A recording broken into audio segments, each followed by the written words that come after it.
আচ্ছা বলুন তো, কিভাবে পজিটিভ থাকা যায়? তার কোনো নির্দিষ্ট উপায় আছে কি? কিন্তু দেখুন, আমাদের মন খারাপের জন্য একটা কারণই যথেষ্ট। অহেতুক কিছু চিন্তা ভাবনা আমাদের সব সময় ভাবিয়ে তোলে, মনকে ভারাক্রান্ত করে। কিভাবে এর থেকে মুক্তি পাওয়া যায় তার সঠিক ব্যাখ্যা এ জগতে কারো কাছে নেই। কিন্তু একটা কথা জানেন কি? আপনার যে মনটা, সেটা আপনার কাছে ঘরের মতন।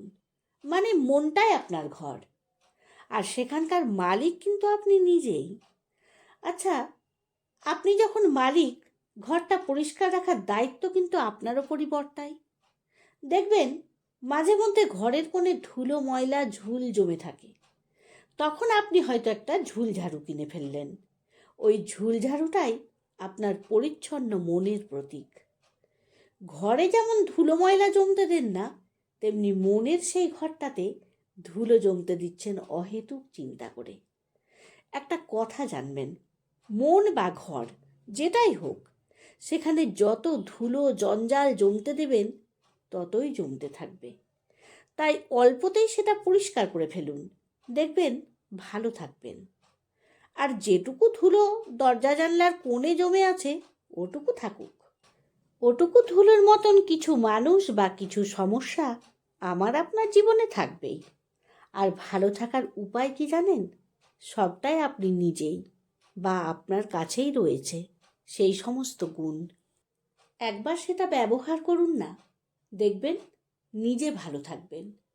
মানুষকে যত ভালোবাসা, সম্মান, আনন্দ, সুখ দেবেন, আপনার ঝুলিতে তত বেশি পজিটিভ চিন্তায় পূর্ণ হবে। আপনার মন তত পরিষ্কার হবে। দেখবেন, মনের উদারতা বাড়াতে মানুষকে কিছু দান করলে আপনার কোনো কিছু কোনো অংশে কমে যাবে না, বরং অনেকটা পাওনা হবে, যেটা টাকা পয়সা দিয়ে কেনা যায় না কোনো দিন।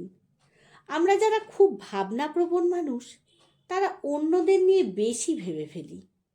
আগে আপনি আপনার কাছের মানুষগুলোর কথা ভাবুন, তাদের আপনাকে কতটা প্রয়োজন সেটা ভাবুন।